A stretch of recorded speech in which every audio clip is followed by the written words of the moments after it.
The topic we discuss here is real numbers on the number line. Real numbers, the set of real numbers is a very big collection. It includes all the rational numbers and all the irrational numbers. Rational numbers by definition are numbers which can be expressed in the form p upon q, where p and q are integers and q is not equal to 0. Some of the examples are 2, minus 3, 2 upon minus 9, 4.25, 1.4472, 0.3333 repeating, etc. Irrational numbers are those which are not expressible in this p upon q form. Examples are square root of 2, square root of 3, square root of 5, square root of 6, pi, and some more. These are square roots of all those numbers which are not perfect squares, and also some higher roots. Now coming to the number line. The number line, as we know from junior classes, is a horizontal line on which we mark integers. Later, we have also learned to mark fractions, decimal numbers, and repeated decimals on the number line. So we know how to mark all kinds of rational numbers on the number line. So actually, our number line is the real number line. Every real number can be represented on the number line. Also, conversely, every point on the number line represents a unique real number. So in the representation of real numbers on the number line, our focus today will be on the irrational numbers.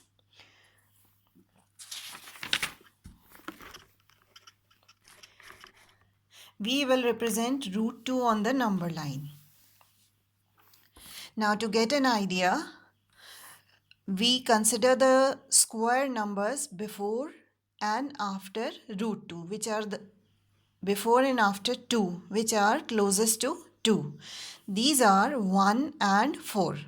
Square root of 1 is 1. Square root of 4 is 2. Root 2 lies between root 1 and root 4. So its value must lie between 1 and 2 on the number line. So we begin. We draw the number line. We mark the integers minus 1, 0, 1, 2. Now on this number line, the position of 0 is marked as point O, position of 1 as point A. We take equidistant points and make sure that the distance between successive integers is big enough for geometrical construction. We take them farther apart. Now at point A, we draw a perpendicular. This is the first semicircular arc. Compass has been used to draw the right angle. Other arcs, and here we have the right angle. AX is perpendicular to OA. Now on this perpendicular, we mark a point C such that OA is equal to AC. OA is from 0 to 1, that is 1 unit. AC is equal to OA, so AC is also 1 unit. Then we join C with O. Now we consider this triangle OAC. In this triangle, OA is 1, AC is 1. This angle is a right angle. And so this is a right angle triangle. In this right angle triangle, OC is hypotenuse. Pythagoras theorem will apply. OC square is equal to OA square plus AC square. Here we have it. OC square equal to OA square plus AC square. OC square equal to 1 square plus 1 square. OC square is equal to 2. Now OC square is equal to root 2 into root 2. So if we take square root on both sides, OC is equal to root 2. Having done this, we take center O and radius equal to OC. And we draw an arc. This is the arc. This arc will intersect the number line at a point. We call this point P. Now this is part of a circle. This OC is radius, OP is radius. So OC and OP will be equal. And since OC is root 2, so OP is also root 2. Therefore, P represents root 2 on the number line. Now if we consider the decimal value of root 2, it is root 2 equal to 1.414 dot dot dot, non-terminating, non-repeating. So it is roughly equal to 1.4. 1.4 lies between 1 and 2 and it will be closer to 1. Here we can see the gap between 1 and 2. This point P is closer to 1. Therefore it justifies our construction. Now next we discuss square root of 3. Same way we begin. We have square root of 3. So we consider two square numbers, one right before 3 and the other right after 3.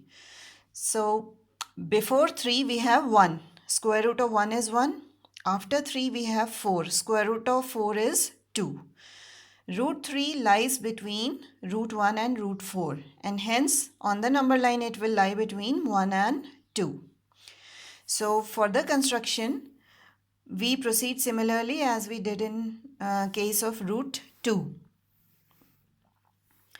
We have this number line, the integer 0 marked as O, integer 1 marked as A. We draw a perpendicular at A, AX. We mark a point C such that OA is equal to AC. So this triangle is same as in previous case. Here we have this is 1, this is 1, this is a right angle. So by applying Pythagoras theorem, we have OC is equal to root 2. Now, since we are going to mark root 3 on the number line, in this case, when we join OC, we produce it a bit. Now on this line, OC, we draw a perpendicular at C. Now these are the arcs and we have this perpendicular called CY.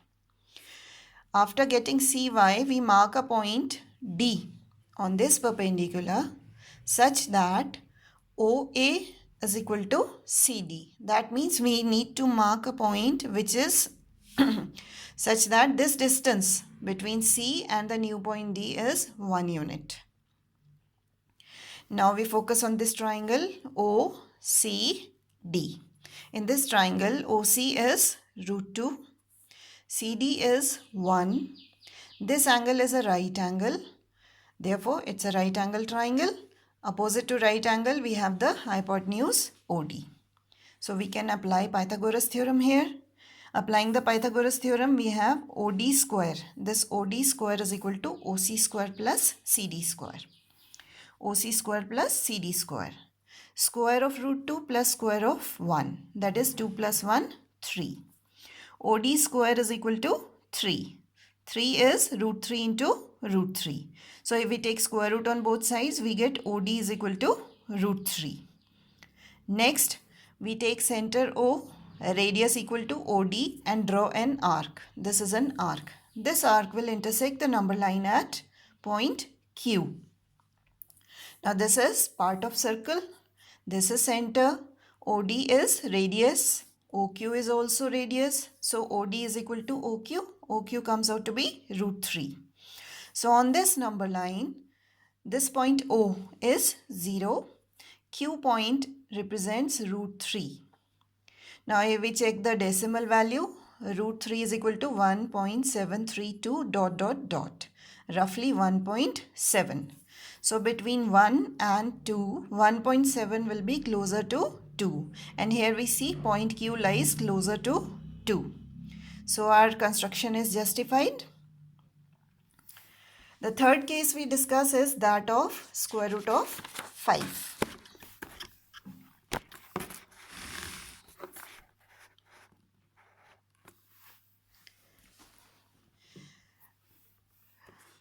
Proceeding in a similar manner, we consider two square numbers, one less than 5 and the other immediately bigger than 5.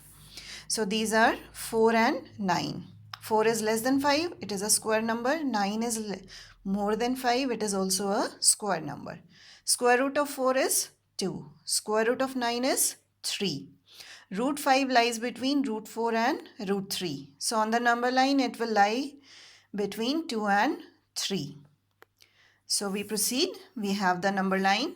We mark the integers minus 1, 0, 1, 2 and 3. Root 5 will be located between 2 and 3. So we must have this interval between 2 and 3 on our number line. First step would be to draw a perpendicular from point 2, the point represented by integer 2. Let us see the naming first. Integer 0 is marked as O, integer 1 is marked as A, integer 2 is marked as B. So the perpendicular at B would be called BX. Here we have the perpendicular. On this perpendicular we mark a point C such that BC is equal to OA is equal to 1 unit. The distance between O and A is 0 to 1, that is 1 unit. Distance between B and C is the same, 1 unit. Now we join C with O and consider this triangle OBC. In this triangle, OB is equal to 2 units. BC is equal to 1 unit. This angle is a right angle. So this is a right angle triangle. OC is the hypotenuse. So we can conveniently apply the Pythagoras theorem here. Hypotenuse square OC square is equal to OB square plus BC square. OC square equal to OB square plus BC square is equal to square of 2 plus square of 1. That is 4 plus 1 equal to 5. OC square comes out to be 5. Taking square root on both sides, OC is equal to square root of 5. Now we take center O, radius equal to OC and draw an arc. This is the arc. This arc intersects the number line at point R. Now this is part of circle. OC is radius. OR is also radius. So they must be equal. OC is root 5. So is OR. Therefore point R represents root 5 on the number line. Checking out with the decimal expansion, root 5 is 2.236 ... roughly 2.2. 2.2 on the number line between 2 and 3 will be closer to 2. We see that R is closer to 2. So this justifies our construction. This is how we represent the irrational numbers root 2, root 3, root 5 on the number line.